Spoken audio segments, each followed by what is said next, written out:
Hey, what's up, good people? It's your girl KB. You know what I do and you know why I do it.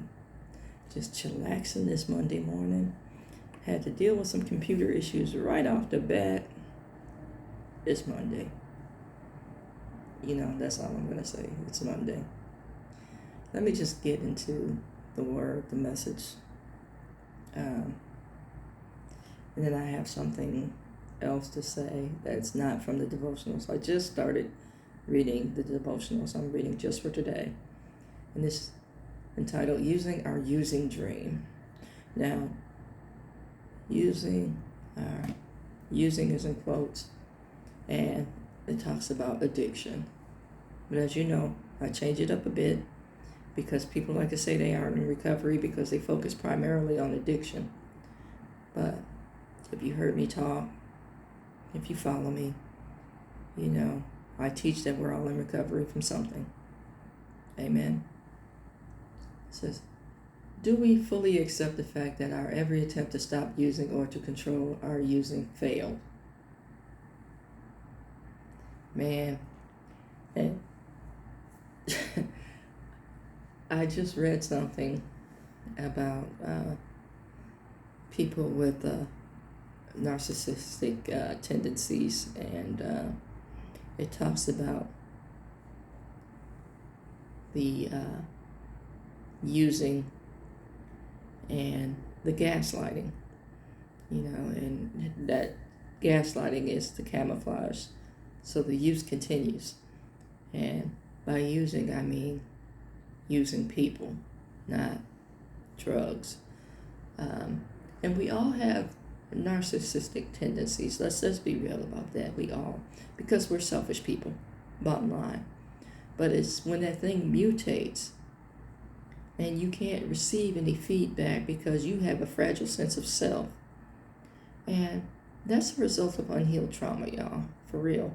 And, people like to declare themselves healed and what I say, walk God adjacent, not allowing God in to mend that brokenness, that real brokenness, not seeking help, but, by means of a therapist to address that fragile self-image. And you just go in cycles of behavior and self-destructive behavior and destructive to other people because you need that energy to, I don't even want to say thrive because you're not thriving. You just need that energy to exist. Amen. And people don't want to look at that. They cannot accept that because it's somehow an indictment on them. But what it's really doing is peeling back that facade that you've spent so much time building and living behind. Amen.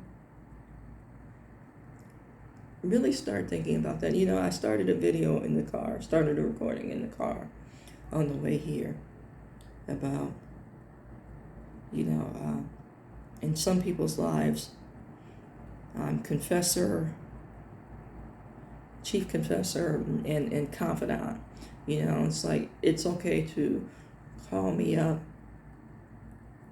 and spew. And I accept that role because, one, I'm in ministry, and two, I'm a counselor by profession. I accept that role. I accept that level of responsibility. I accept that level of accountability. I accept it with humility, knowing that if I am anything, it's because Christ is. I need to say that. But you cannot call me up and spew and then not be willing to address what's being said to you. What's being seen by me. And I don't want to hear, I don't want to talk about it, I don't want to put that energy in the atmosphere.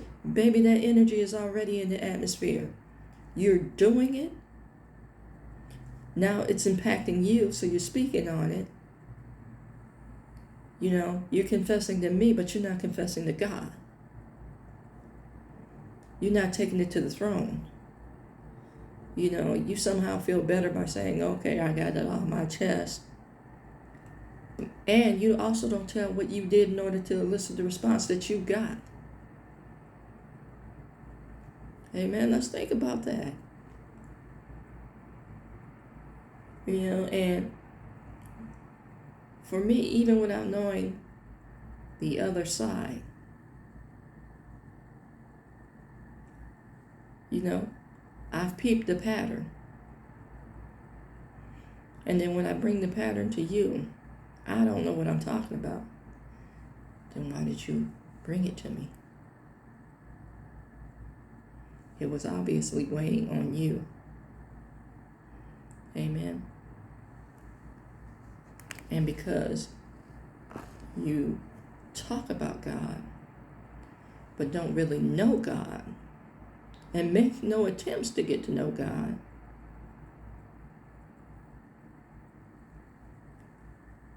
hear me good, make no attempts to get to know God,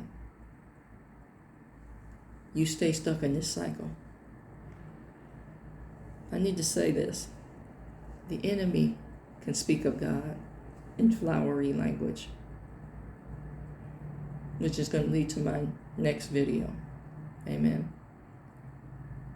The enemy can speak of God in flowery language.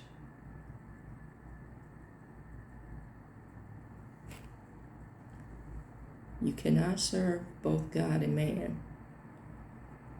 Or, as they say on the streets, you can't save your behind and you look good. Which is it going to be?